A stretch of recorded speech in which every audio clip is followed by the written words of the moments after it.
Hey, welcome back to that 70s card show. I am John Keating. And as you can tell from that crazy intro, I have a new play in, and it's courtesy of son number two. That was my Christmas present. Opened up a thumb drive, the smallest wrapped present in the history of the family, a thumb drive. And my son said, throw it in your computer, see what happens. So thank you, Jax. Appreciate that, buddy. See how long it lasts. I may end up in the music prison jailhouse, but we'll see how long it lasts. We'll see how good these people from ASCAP are. This is Where Do We Go? Where do we go? Where do we go now? 2023 was a wonderful year all around for my own personal collecting journey. Had some bumps in the road, of course, as we all do. Still trying to figure the whole thing out. And the joy of this collecting thing is we are all figuring it out as we go along. We don't know what tomorrow or 6 months or a year from now actually brings us, because it's all about opportunity, and it's all about learning for sure. Wonderful time. Boy, we went all over. We went to Dallas. We went to the Philly show a few times. We went to the National over there in Chicago.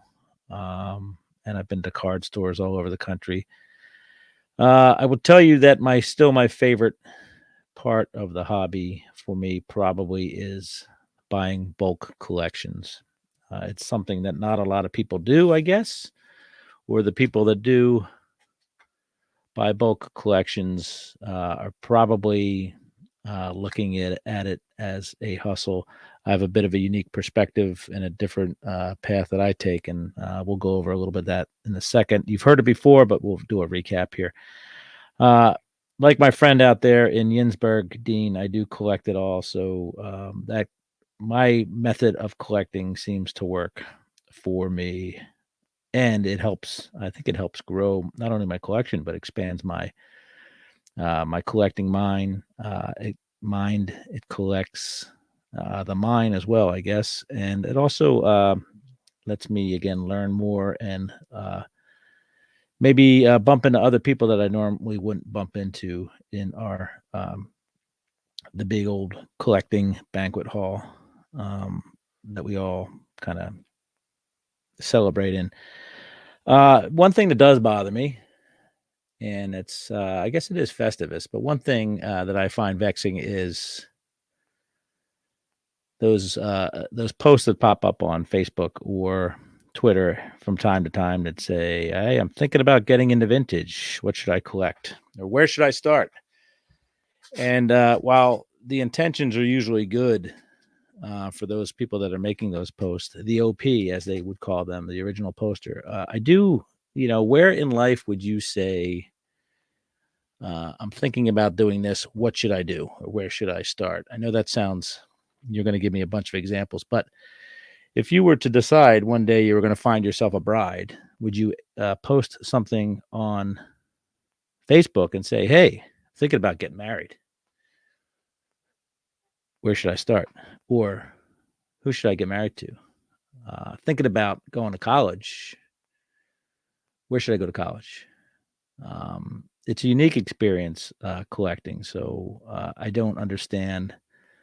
Don't matter if you're trying to get into a new genre of our hobby, but it just seems so alien to me to ask other people how you should start doing this or that in the hobby. I guess unless the veiled question, it's more of a veiled question, like where should I be making my money next? And obviously that is bothersome, because if you want to collect in the vintage world, you go out and click those first 10, click those black and white pages or those black and white pictures on baseballreference.com and learn about the players, learn about the teams, learn about the history of the sport, of course. So anyway, I'm a little bit standoffish to questions like that. It's obvious. Learn your history, figure out what works for you, all that fun stuff. So that's about my biggest hobby pinch point, which doesn't keep me up at night, doesn't make me want to burn the village down and anything like that. It's one of those things that I continue to scratch my head. How can people not kind of figure it out for themselves? Because I certainly don't know. If you asked me what I was going to do a year from now, what am I collecting, or what's going to be the focus or the true passion of my collection? Obviously, it varies. It varies by day, sometimes by hour. So it depends on where you are as well. So anyway, that's that. Now, purchasing these collections, we've talked about this kind of in piecemeal over the course of my hobby content creation journey, but I think I finally found my favorite way, or my sweet spot of collecting. I do enjoy going to card shows. I think it's wonderful that we have eBay at our disposal, and card stores are great too.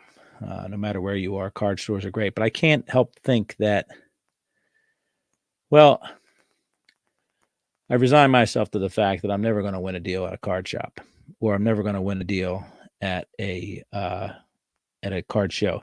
And it's not about winning or losing, but most dealers, most card shop owners aren't on the losing end of the deal. So it kind of makes you think in your mind, I could have offered $5 less or $10 less or this, that, or the other thing. So collections. So buying these collections, whether it's Facebook Marketplace or from my my friends here locally, whether it's my honey hole that pretty much has everything there is, or the LCS. I do a little quick math in my head, and I suck at math, but if I'm making a deal, it's usually a no-brainer. Now, I've been on the edge of the margins there with some of the deals, but I bought a boatload of vintage football cards earlier this year, and it probably not going to make back up my investment in it through sales of duplicates, but it was still worth my money and worth my effort to make that purchase, because it expanded my vintage card collection tremendously, and that made me happy. So I didn't spend $10 and get $8 in return. I spent $10 and got 5 to 7 to 10x in return into perceived value. And you'll hear me say perceived value. You've heard me say it before, because really, it's just the guides are just menu. They're not menus. They're just guides, right? So perceived value, and I consider that a victory, even if I'm not breaking even when I go to sell the duplicates. But again, I always go by perceived value. And this last collection I bought took me about a week to process, and it took me about 6 months to buy it, about a week to process. And I think I did a live here on YouTube a while back, and really a fun collection. It had everything. I didn't buy it for the vintage baseball, which will always probably be my passion. But so much football, vintage football, so much vintage hockey, some vintage basketball, a lot of junk wax stuff, and beyond, and all sorts of fun stuff in there. So non-sports, all that stuff. So again, why did I buy it? Because I knew I could make the value back up by reselling it on eBay, whatever I had duplicates of, as well as what ended up happening once everything was said and done. It was 7 to 8x what I paid for it was my realization, or my perceived value, I should say, per Beckett OPG. So that's pretty good. My collection grows. Holes are filled. Again, I said on my live, I'm not going to go to a card show or a card store and start trying to plug in missing cards from my junk wax era sets from the 93s, 94s, 92s, all that stuff. So buying bulk like this, where if I get, for every 5 cards I already have, I get 1 or 2 that I can keep, then it's worth it.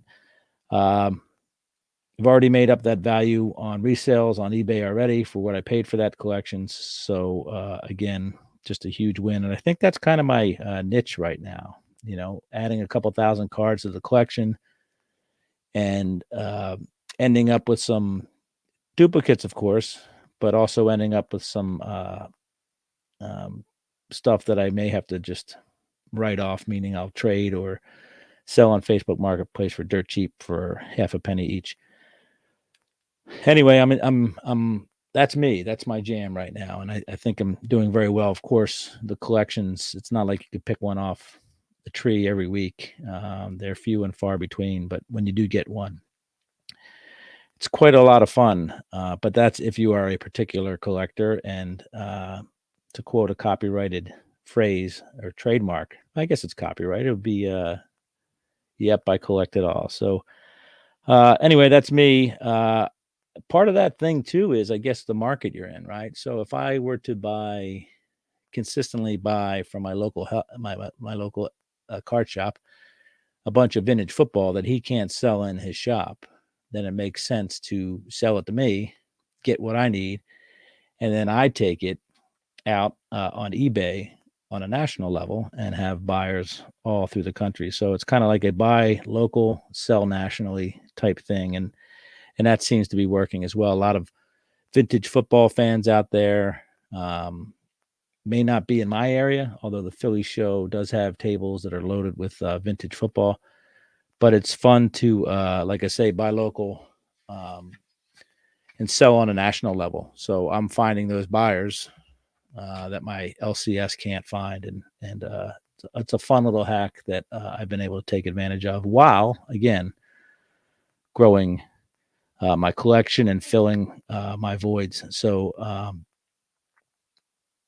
yeah, it's been quite an education. Meaning, it hasn't been an expensive education, but it's fun stumbling upon that realization. I didn't set out to become some sort of pipeline to the outside world from my local area, but it's fun buying, like I said, buy local and sell national. So still, I did a little video earlier this year on recapping some of the breaks that I'm a member of or a part of. And when I say breaks, I'm talking about vintage set breaks or vintage either multi-sport breaks or whatever, but all vintage. I don't get the new break thing, but that's just me, and that's nobody's fault. But I just don't partake in uh, the modern breaking game. But the vintage breaks took a little bit of hiatus. I will tell you right now, I'm active in 2 breaks on a vintage level. We'll see what happens. It really is, if it's money you can afford to throw away, essentially, then go for it. Again, you have to be satisfied with earning the bottom card in that break. So 2 breaks I'm in.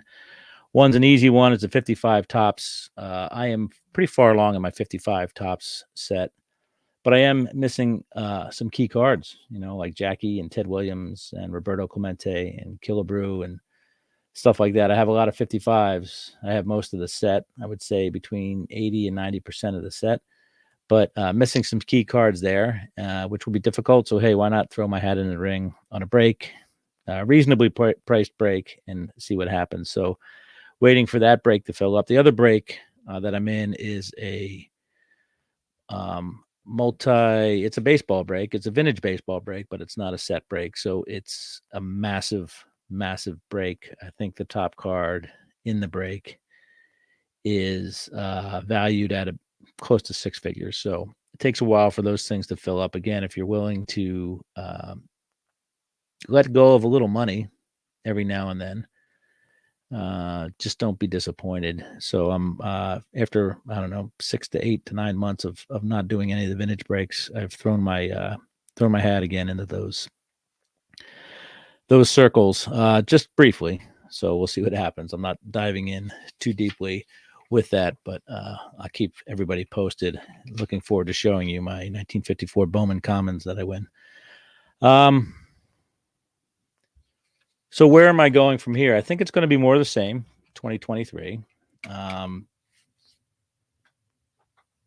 Focus on just growing horizontally. I know a lot of people that have great cards grow their collection vertically.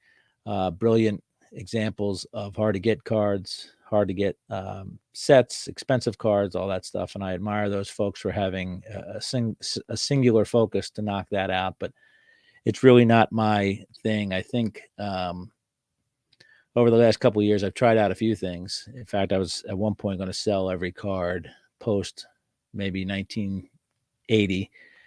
But I found that it does give me enjoyment to try to take a stab at a lot of these sets, and so that's where I'm going to continue. I'll leave the big sharks to the people with the big rods and the big hooks.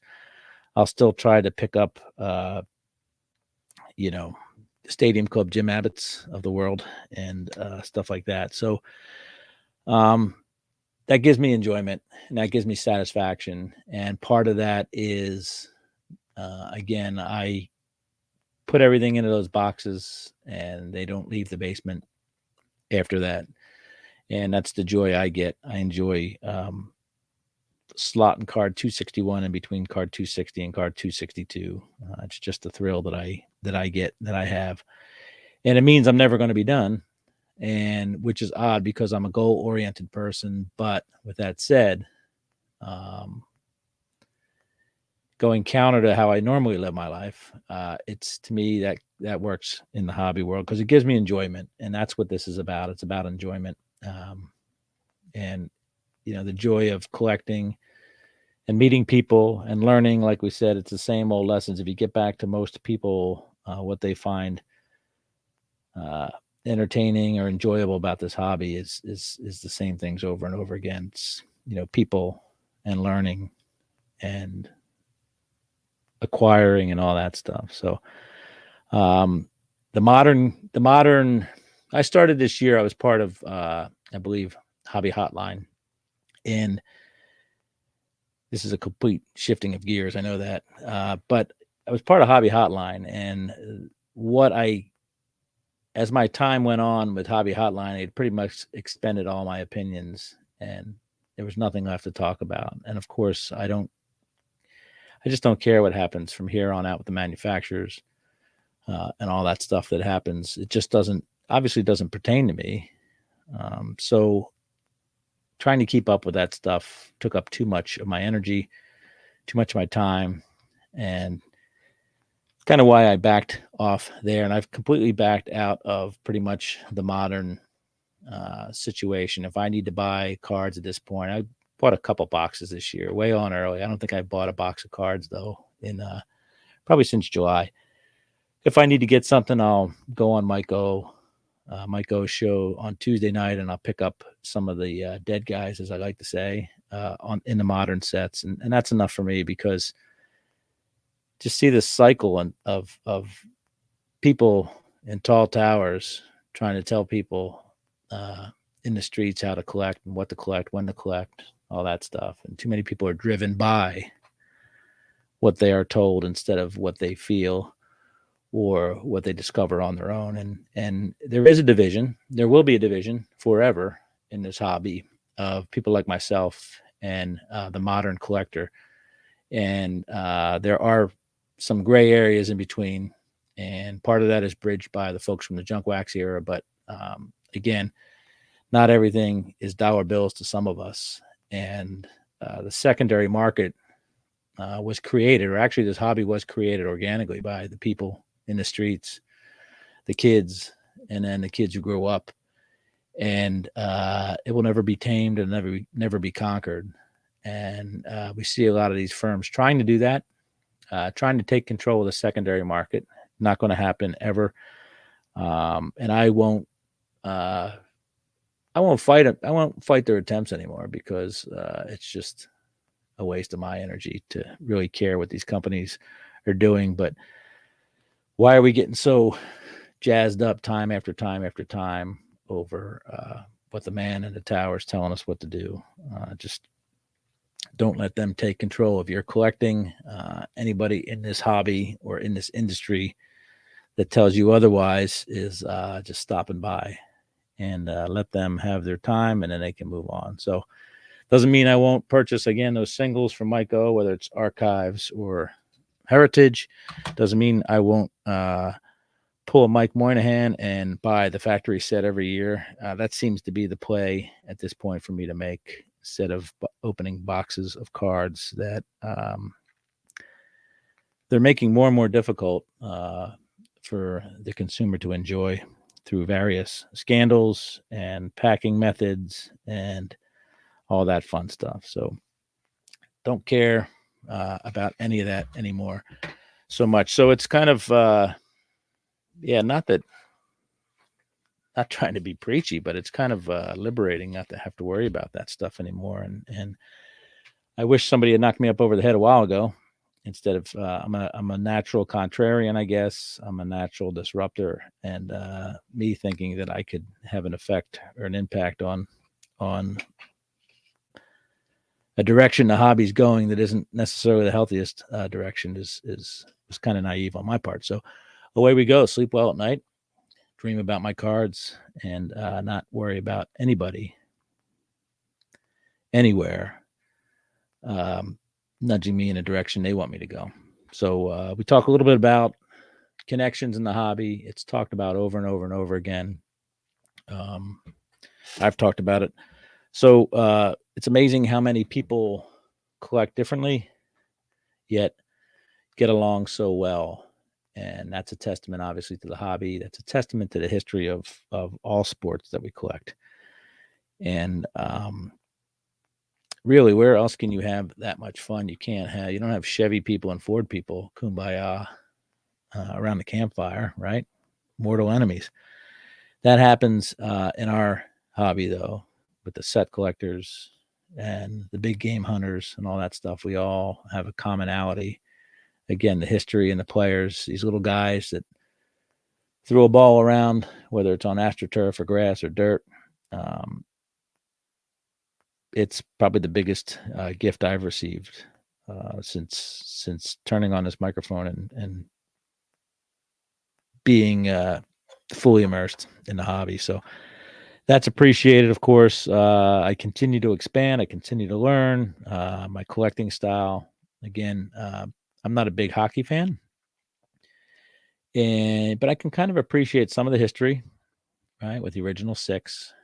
I certainly can, more than anything, appreciate the beauty of the cards that were being put out in the 50s and the 60s, even the 70s, from the hockey folks, whether it's north of the border or down here in tropical United States. Basketball is the same way. Basketball is is a little bit more fun, maybe, than hockey. Hockey's a very conservative sport, if you ask me. Everybody toes the company line. But basketball in the early 70s, late 60s, man, the cards were crazy. The players were crazy. The uniforms were crazy. It's just fun to see that and see my collection grow in that manner as well. Shirts inside out with your last name on the front, ABA, NBA, afros, crew cuts, sideburns, chest hair, the whole thing. Good times. Football, of course. Football is my favorite sport to watch and has been for a very long time, probably certainly since the 1994 strike. And I continue to really, really enjoy. I don't really collect the modern, even though I follow religiously. I follow my Eagles, and I'm an avid fantasy football player, but I don't collect that stuff. But man, the older football stuff, really, really enjoyable. And we're getting along great, me and vintage football right now. So I don't foresee that changing anytime soon. And of course, you've heard me shout from the mountaintop about non-sports vintage. Even that, started out with, a big purchase from Chasing Cardboard with Three Stooges stuff and space cards and astronauts and all that. Now it's birds and snakes and airplanes. Lenny Bruce, they're all in there. Here is a Crown of Thorns starfish. Just happens to be laying on my desk. I'm fascinated with all these cards that were put out back in the day. And again, how fun is it to we talk about the little kids in the 50s with their bicycles and their cards and their spokes, wanting to be the next Mickey Mantle or Willie Mays or Jackie Robinson. It's like, who wants to be a Crown of Thorns starfish? And who was collecting those cards back then? But here they are, however many years, decades, centuries later. And a lot of people I follow and enjoy tracking on Twitter or in person, and I call friends now, they're in the same boat. They're collecting these amazing cards from inventors and musicians and Annie Oakley and Buffalo Bill and all that fun stuff. So we really have a long way to go. They say we only use a small percentage of our brain. Well, like sometimes I feel I've only tapped into a small percentage of what the hobby really has to offer with some of these other avenues to go down. So enjoying that, again, learning, expanding, and still old baseball cards are number one to me. But getting back to why I buy collections, or one of the benefits of my collections is the fact that I can see something that the people that trust me to be their friends, a reward I can send them for their trust in me, and letting me into their lives. So that's probably one of the biggest things there, is being able to get something that literally I consider the cogs, the cost of goods, to be a penny a pop after it goes into my collection. And after I start selling stuff on eBay, I can pull stuff out of my, even whether I have it or not, I can send it to friends of mine. And that's just a wonderful feeling to have. It's sharing is caring. It isn't necessarily something that I grew up following, but it's fun. It's fun to look at a something and say, so and so might like that. Like I'm looking right now at a Gaylord Perry Topps 3D 1970, and I have a friend in Oklahoma that might like that. So lucky me that I get to share this with other people, whether it's online here, whether it's in other forums or Twitter or Facebook or in person or through mailboxes. I consider myself truly lucky to be friends with these folks, as well as, again, learn from them and share a lane as we head on down the road. So moving forward, I can't, not that anybody cares, but I can't, again, in 2024, I don't see myself making content on a consistent basis. It will be when available, best available, and when inspired. I stopped doing regular episodic stuff earlier this year because of I didn't want the pressure, whether internal or external. Not that that would happen, but I just didn't want the pressure of having to put stuff out. And I have a lot of ideas. I'm kind of like side 2 of Abbey Road. Some of them are great ideas, but they're only quick little verses, so or choruses. So I'm trying to figure some of that stuff out as we go, and hopefully I can keep turning this microphone on and talk and continue to learn from those who join me by tuning in and leaving comments and emails, and that I keep bumping into in other chat rooms where we learn from other people and share our joy with other folks that have the key light turned on at the time. There are no errors, right? We get to turn the microphone on, say what we want, turn the microphone off, and then we get to go to somebody else's video and comment and share and learn. And can't think of anything else better than that, for sure. So I want to thank everybody for stopping by here. And I think I'll play the video one more time here, and maybe the last time before the Jardiniers came. And don't forget ever to enjoy your collecting, and more importantly, enjoy your collection.